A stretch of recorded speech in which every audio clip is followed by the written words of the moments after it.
Thank you. Thank you for the introduction and the invitation. So you can hear me well and see my screen. Can you just confirm that you can see the screen? Yes, ma'am.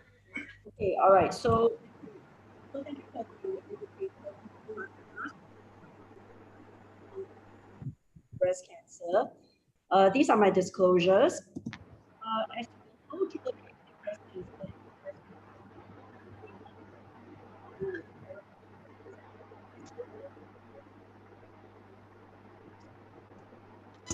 Hello, Dr. Lee Shu-chin. When you yes. speak louder, we cannot hear you, ma'am. Okay, all right.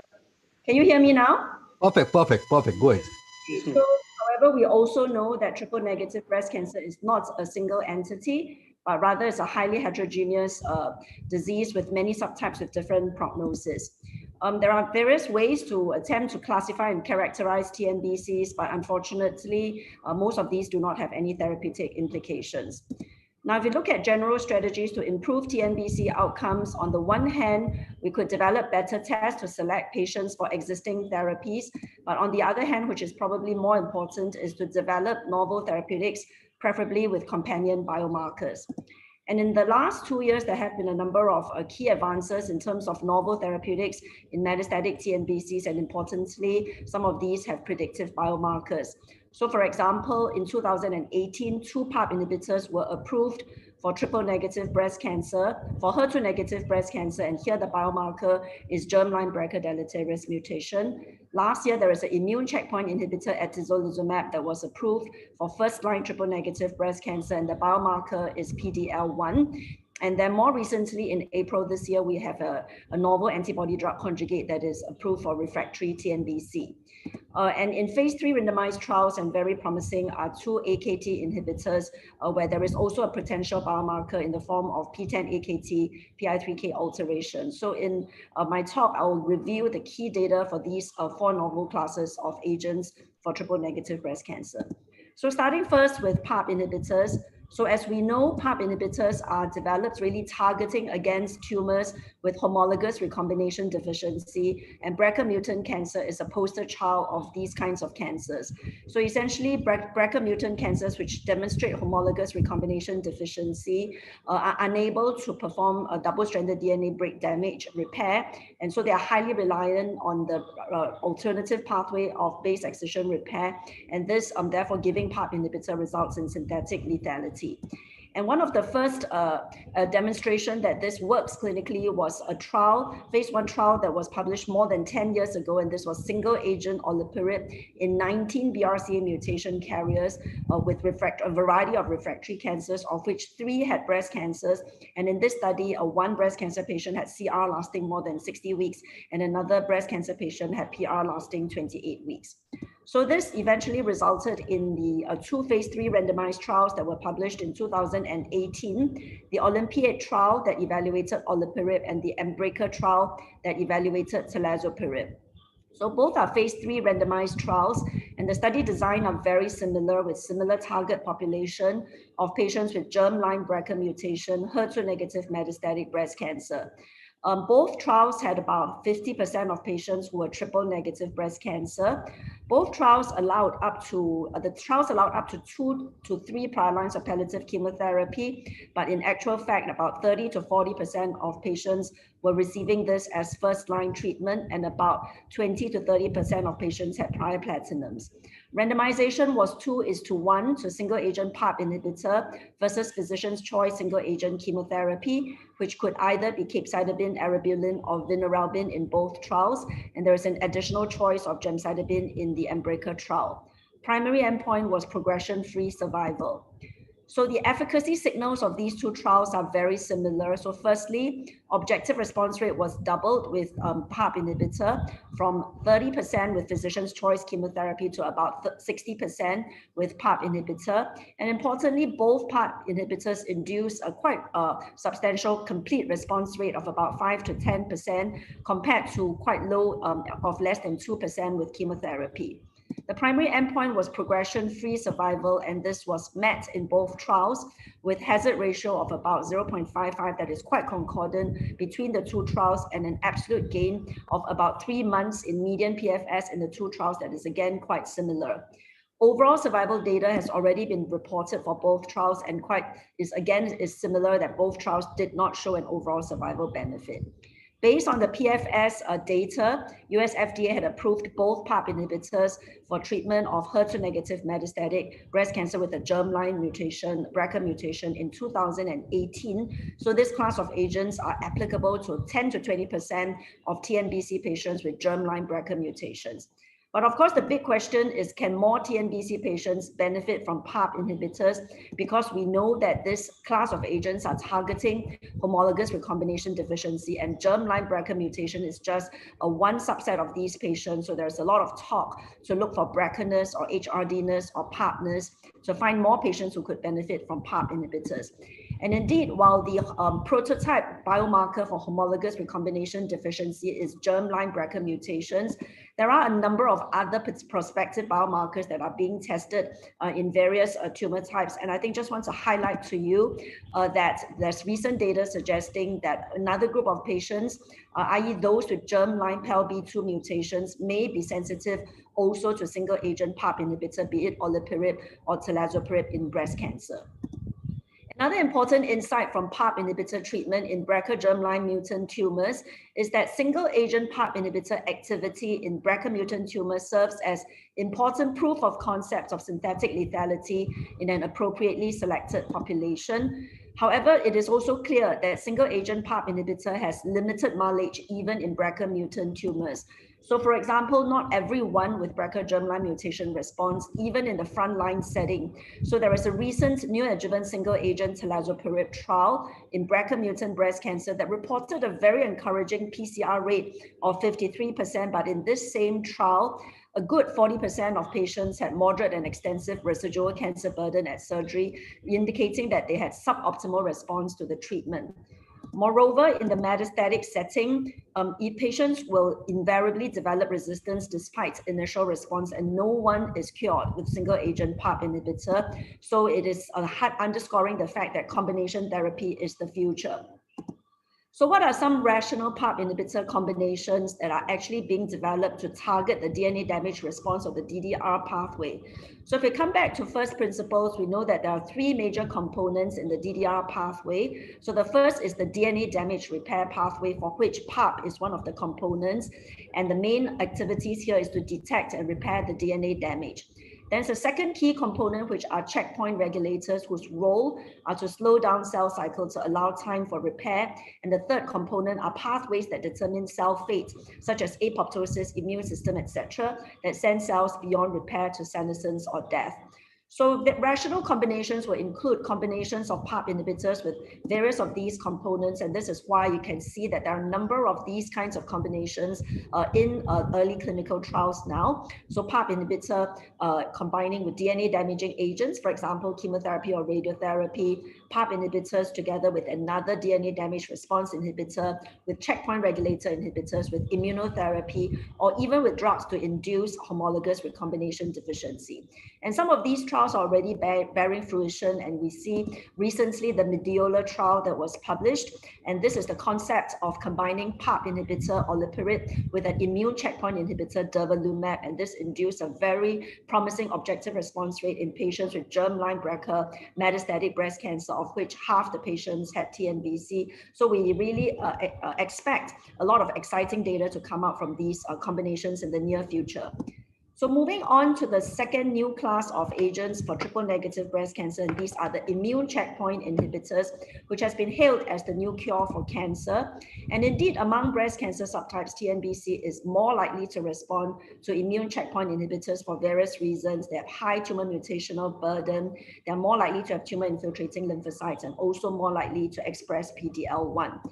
There are many trials now involving immune checkpoint inhibitors in breast cancer. But if you look at the subtypes, there's definitely a lot more focus in triple-negative breast cancer.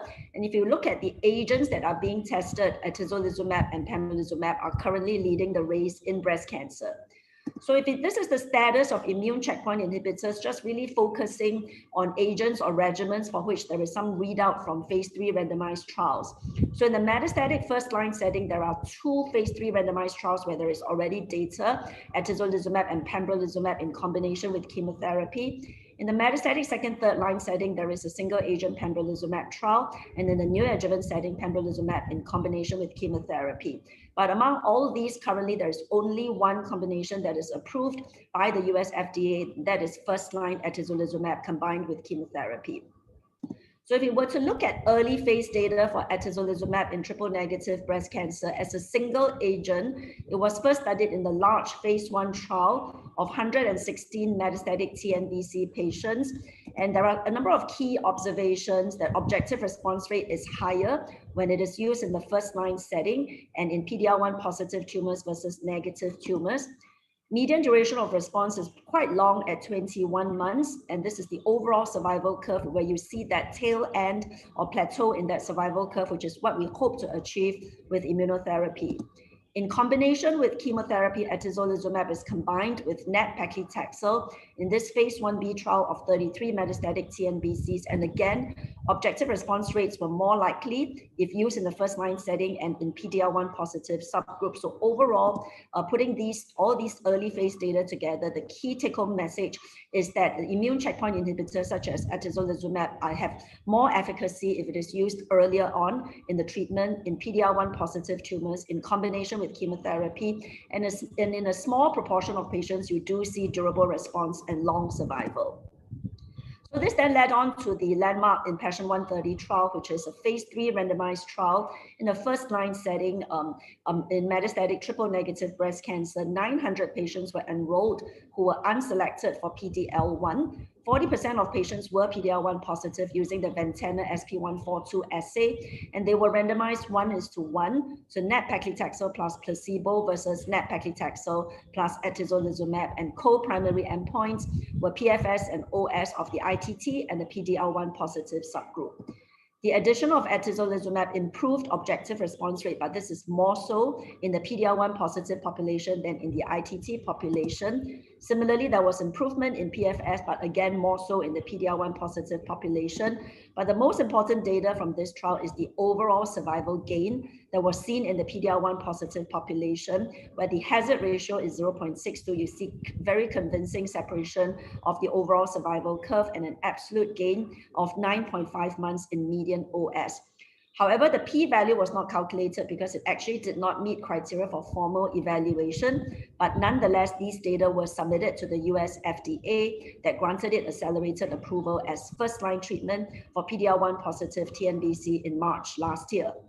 The competitor drug of atezolizumab or pembrolizumab was also studied in the metastatic first-line setting in the Keynote 355 trial that was presented at ASCO this year. And this trial has very similar design as the IMpassion130 trial. So it's a phase 3 randomized trial of almost 900 metastatic TNBC patients unselected by PD-L1 who were randomized 2:1 to chemotherapy plus placebo versus chemotherapy plus pembrolizumab. And in this study, the chemotherapy could either be a taxanes, either nab-paclitaxel or paclitaxel or gem-carbo, and the split is about 50-50. Patients were stratified by PD-L1 status and chemotherapy used, and co-primary endpoints was PFS in 3 groups: the ITT population and the CPS score of at least 1 and a CPS score of at least 10 population, as well as overall survival in the ITT population and the CPS score of at least 1 population. And this PD-L1 is assessed using the DARCO22C3 assay. So this study, basically, this is progression-free survival that you do see that there was a gain across all 3 predefined subgroups, but the only group that actually met the statistical significance was the PD-L1 CPS score of at least 10. And so this study did meet one of the primary endpoint of extending PFS in this PD-L1 CPS score at least 10 population. Just want to highlight that this particular population makes up about 38% of the population, and this really is quite similar to the 41% of PD-L1 positive population in the IMpassion130 trial.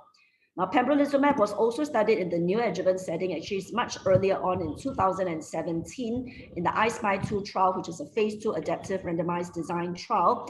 And in this study, the patients had HER2-negative breast cancer, and pembrolizumab was added to the paclitaxel part of the chemotherapy. And the triple-negative breast cancer patients in this study had tripling of the PCR from 20% to 60%, and there was an estimated more than 99% predicted probability of phase 3 success in TNBC. And this formed the foundation of the definitive phase 3 randomized trial, which is Keynote 522, that was published earlier this year. So this study enrolled 600 clinical stage 2 to 3 TNBC that were unselected for PD-L1. Co-primary endpoints were PCR and event-free survival. Just want to highlight some key differences between this phase 3 randomized trial and the original I-SPY 2 trial. So you see here that the neoadjuvant chemotherapy regimen includes carboplatin, so it's a more aggressive regimen. Pembrolizumab is combined with all components of the neoadjuvant chemotherapy, and there is also an adjuvant pembrolizumab component to this trial.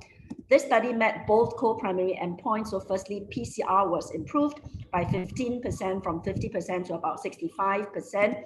And there was an improvement in event-free survival, hazard ratio 0.63, with an absolute gain of 6% at 18 months, which is quite encouraging.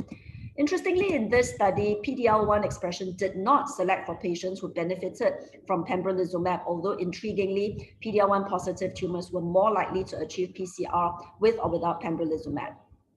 In the more refractory setting, this is in the second and third line setting for metastatic TNBC, single agent pembrolizumab has been compared against physician's choice single agent chemotherapy, and co-primary endpoint was overall survival of 3 subgroups: ITT, population, CPS score at least 10, and CPS score at least 1.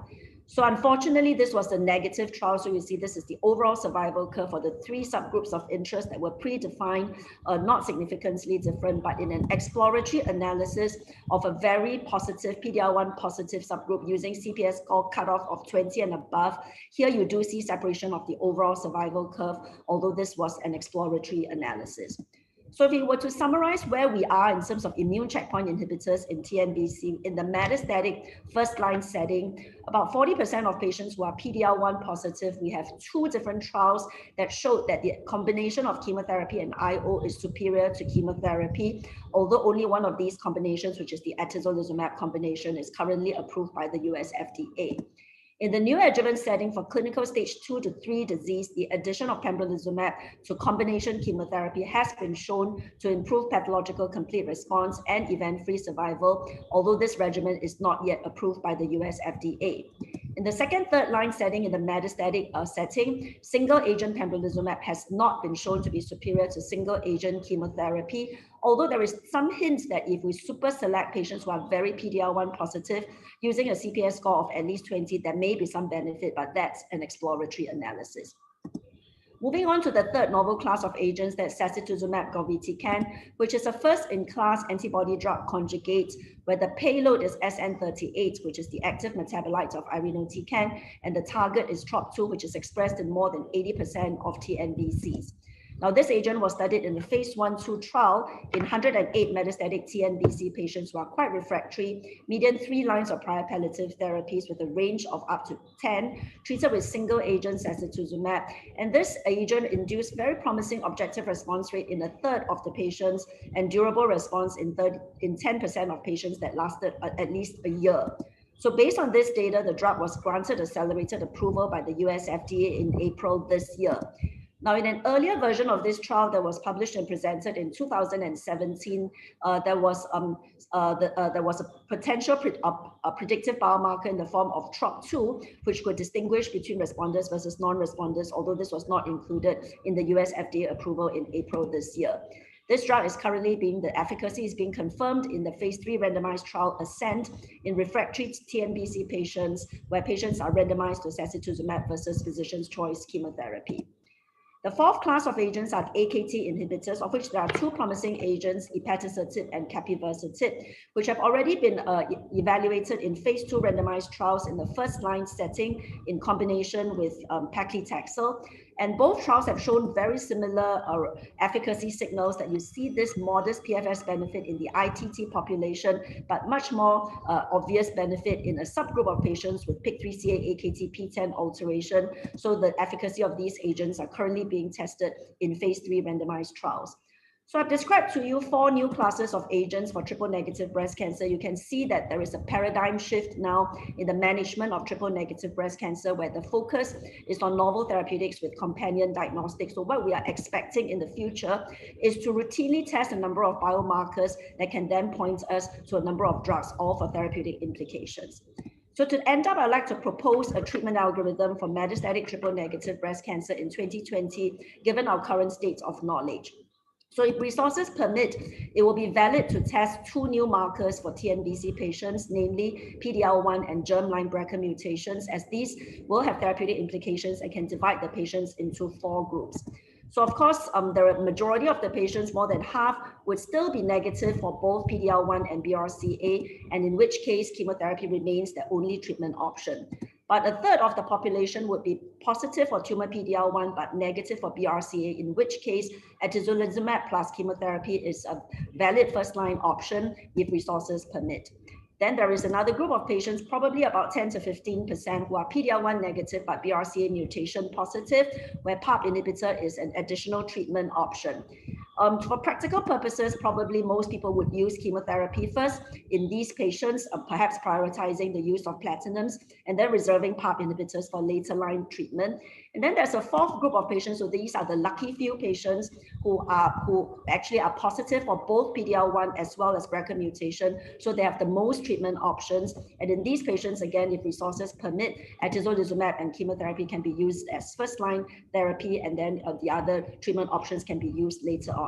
Just want to highlight to you that prior to 2018, the only pathway for every single TNBC patients is chemotherapy. So really quite a lot of headway has been made in the last 2 years, and this really underscores the importance of continuing to enroll into clinical trials, as this is the only way to further advance this field in the therapeutics of TNBC. Thank you for your attention.